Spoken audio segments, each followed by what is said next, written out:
Imagine a wise philosopher named Epictetus sitting in a peaceful garden, talking to his students. He says something very important. To be better, we need to be around people who make us feel good and help us grow. Epictetus knew that the people around us have a huge impact on who we become. Have you ever heard that we are the average of the 5 people we spend the most time with? This means that those close to us can influence us in good or bad ways. Today, we will explore this idea through the lens of Stoic philosophy, which Epictetus valued so highly. Let's discover how the people around us can influence our progress in Stoic philosophy and learn to deal with these challenging relationships. Stoic philosophy teaches us to cultivate serenity, balance, and wisdom, and being surrounded by people who inspire us is essential to achieving these goals. To illustrate this, imagine being surrounded by people who encourage you, inspire you, and always challenge you to be the best version of yourself. These people help you stay focused on what really matters and avoid distractions that can hinder your progress. On the other hand, imagine what it would be like to be surrounded by people who constantly bring negativity, demotivation, and chaos. They can drain your energy and divert you from the Stoic path. In this journey, we will discuss how to recognize these influences and how to navigate relationships so that you can continue to grow in the Stoic philosophy. We'll learn to spot the signs that someone is helping or hurting your progress and how to make informed decisions about who we spend our time with. Before we begin, I'd like to ask for a little help. If you like the video, please like it to help me spread the Stoic philosophy. And if you're not yet subscribed, sign up and activate the bell so you don't miss any new videos. Let's learn together to cultivate a circle of people who really help us grow. Number 1 type of person. The complainer. Do you know that person who always finds something wrong? It could be a friend, a relative, or a coworker who is never happy with anything. Be it the weather, the job, or even the food at a restaurant. They always find something to complain about. You may think, why should this bother me? I can just ignore it. But it's actually harder than it seems. Being around someone who only complains can drain your energy and make you sad. It's like a faucet dripping non-stop, draining your patience and joy. Stoics, like the philosopher Epictetus, teach us to focus on solutions, not problems. Imagine you are working on a project with someone who complains all the time. Each meeting turns into a complaint session, with nothing productive. This affects team morale and diverts attention from solutions. You become discouraged about the project and maybe even about life. So how can Stoicism help? There are some strategies. First, try to spend less time with this person. If you can't help it because she is a family member or colleague, try to mentally distance yourself during the complaints. Think of them like a storm, loud and disruptive, but fleeting and unable to shake your inner tranquility. Another option is to shift the conversation to solutions or something more positive. Marcus Aurelius, another great Stoic, said, "You have power over your mind, not over external events. Realize this and you will find strength." This wisdom encourages us to protect our peace of mind, ensuring that the negativity of complainers does not divert us from the path of resilience and virtue. Person type number 2, the drama magnet. Imagine that your life is like a small boat sailing smoothly. Suddenly, you encounter a whirlpool called the drama magnet. This person is always in the middle of crises, conflicts, and confusion, sucking you into their vortex. At first it seems exciting, but soon you realize it's exhausting and dangerous.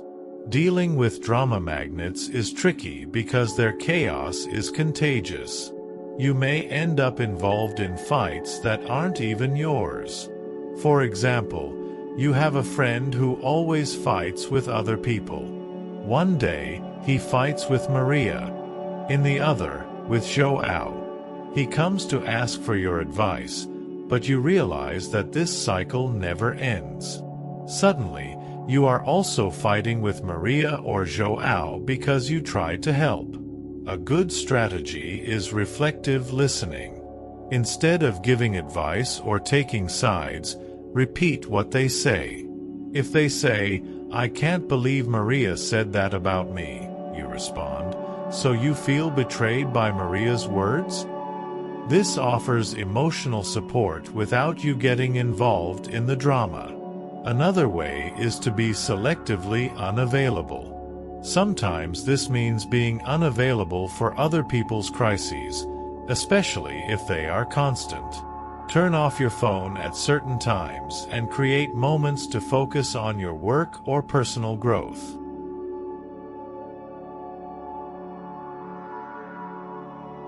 Make it clear that at these times you should not be disturbed. Seneca said, "True happiness is enjoying the present without anxious dependence on the future." When dealing with drama magnets, instead of worrying about the next crisis, focus on the present moment where you have control. Enjoy your life and don't let it be interrupted by other people's drama. Navigate calmly, free from the whirlwinds that threaten your journey towards personal growth and tranquility. Person type number 3. The pessimist. Picture this. You are a talented artist working in your studio, immersed in a world of vibrant colors and lively brushstrokes. Each movement of the brush brings more depth and joy to your canvas. Then, the door opens and the pessimist enters.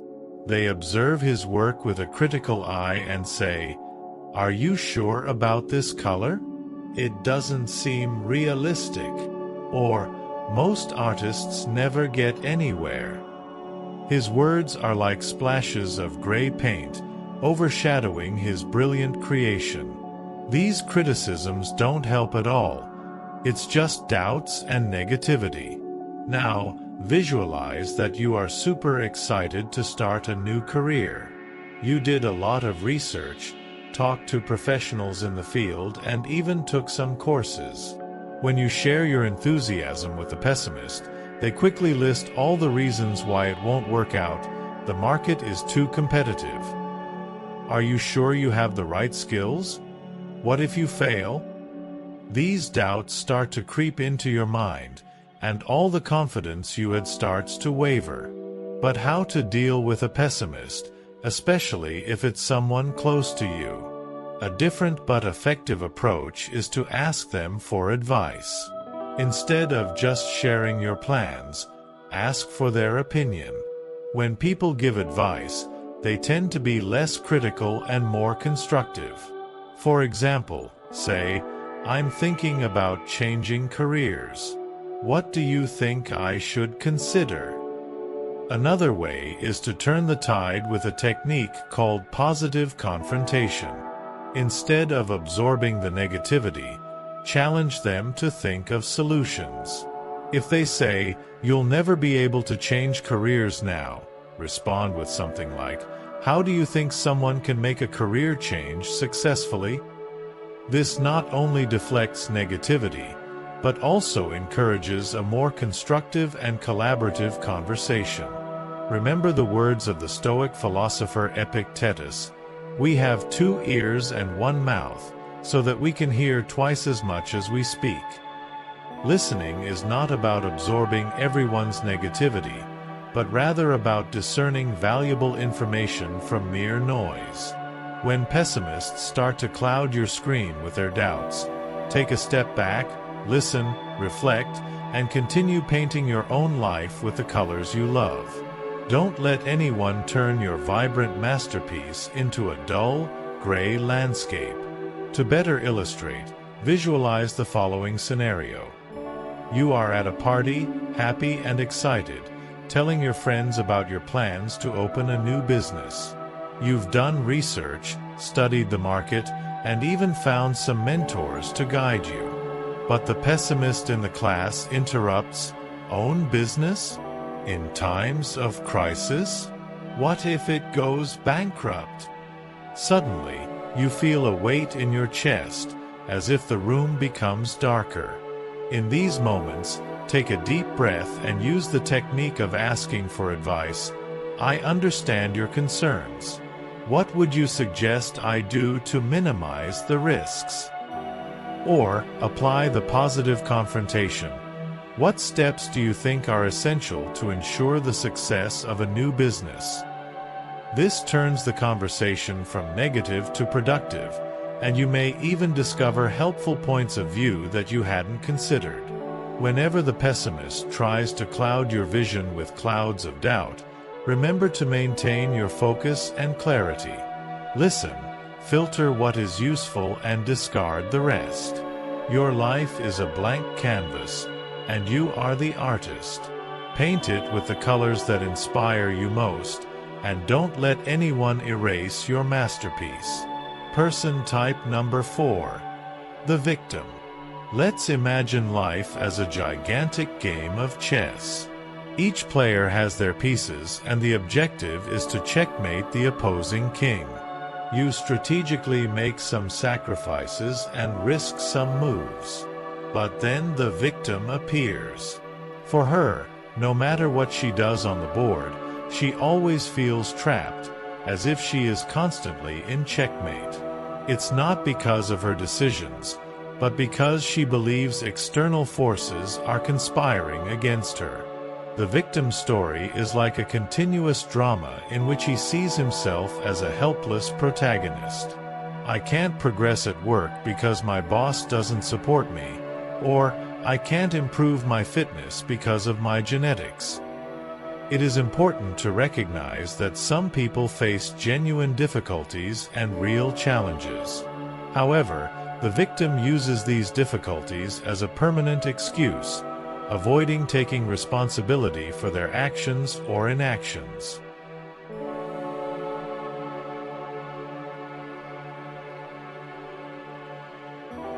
You may end up getting caught up in this drama. For example, you can spend hours listening to a friend blame their ex-partners for all the relationships that didn't work out. This not only takes up your time, but it can also influence your own mindset, leading you to adopt a victim view of your own life. So how do you deal with someone like this? It's tempting to be the hero, offering endless advice and support. However, sages would suggest setting limits to protect your own mental health. An effective approach is compassionate detachment, showing empathy and compassion, but not getting dragged into solving all of the person's problems. Be there to listen, but avoid taking on the role of savior. Marcus Aurelius once said that the best revenge is not to become like the one who hurt you. If you feel like you are being sucked into the victimization narrative, resist the temptation to become a victim yourself. Take control of your own game in life. Make strategic moves, learn from mistakes, and move forward with determination. In life, being constantly in checkmate is often a choice, not a destiny. Keep your pieces moving, make sacrifices when necessary, and play not for revenge or pity, but for growth and wisdom. Person type number 5. The toxic positivist. Have you ever met someone who always seems to be in a good mood, as if life were one big endless rainbow? They are like that friend who insists that you only focus on the good things, ignoring any problems. Imagine your life as a garden. There are beautiful flowers, but also weeds and pests. Toxic positivists are like those who tell you to always smile and be happy, even when life gets hard. But this view fails to recognize that we all experience a mix of emotions. For example, think about what it's like to have your heart broken. You are sad and confused. A toxic positivist might say something like, "Look on the bright side. There are plenty of fish in the sea. Smile. This may be well-intentioned, but it can make you feel like your emotions don't matter. In fact, it is essential to validate and acknowledge all the feelings you are going through. It's perfectly normal to feel sadness and disappointment, even if you're grateful for other things in life. Psychologists call this emotional granularity, the ability to understand and name a wide range of feelings, both good and bad. So the next time a toxic positivist tries to convince you to simply be happy, take a moment to accept your complex emotions. It's like understanding that a garden needs both sun and rain to flourish. This way, you can embrace all your emotions and tend to your emotional garden with the attention and complexity it deserves. Person type number 6. The manipulator. Imagine your life as a big movie where you are the main character. You've planned every exciting scene, chosen your friends, and imagined a triumphant ending. But suddenly, the manipulator enters, a hidden producer who starts changing your script without you noticing. The manipulator is like a master of emotions and psychological tricks. They know how to use praise to convince you to do what they want, or make excuses to get what they need.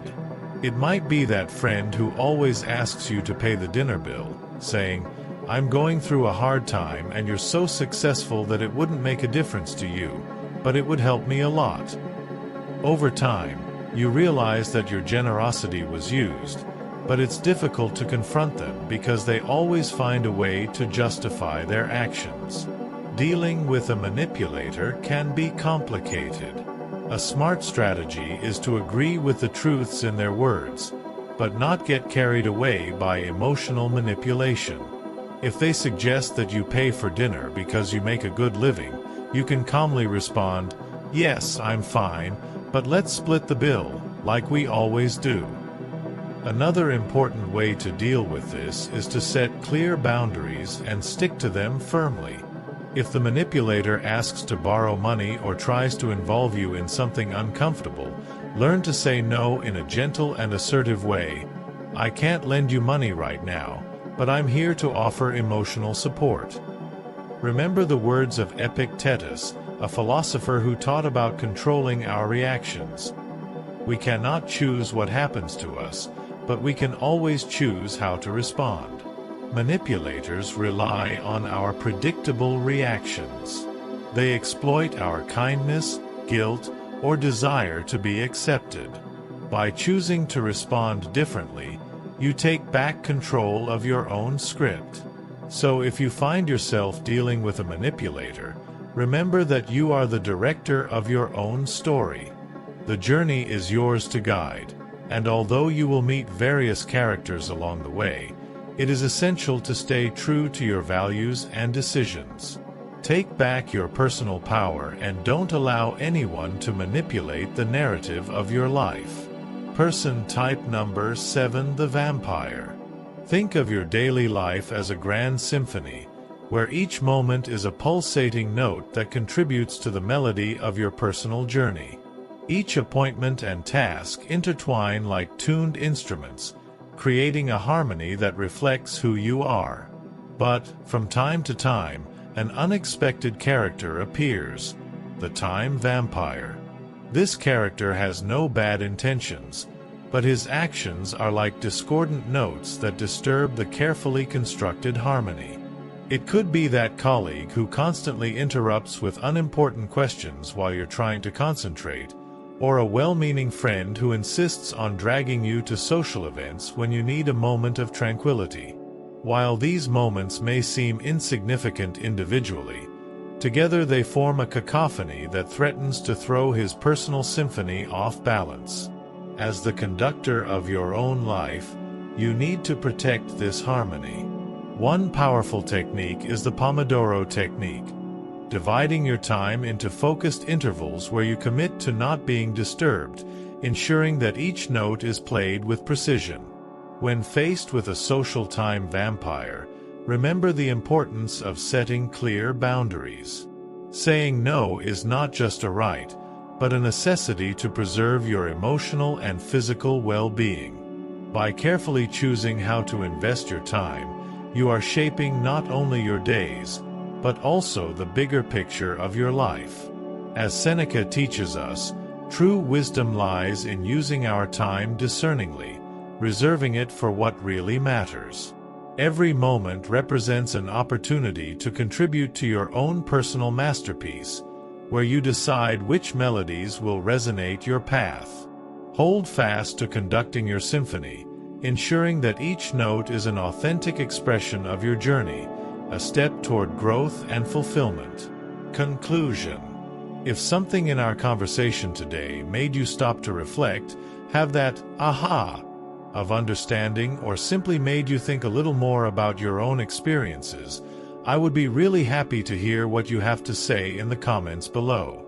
Imagine we are all sitting around a campfire, sharing stories and ideas, each bringing a little light to enrich our collective understanding. It's as if we were building a big puzzle together, where each piece is a new perspective or a new shared experience. Let's engage in a dialogue that not only teaches us, but connects us to each other through our unique journeys. Every comment you leave here is a valuable contribution to this ever-evolving conversation. So, until next time, may your choices reflect your virtues and your actions be a reflection of the wisdom you possess. May your life be a masterpiece in constant creation, full of moments that make you feel truly special.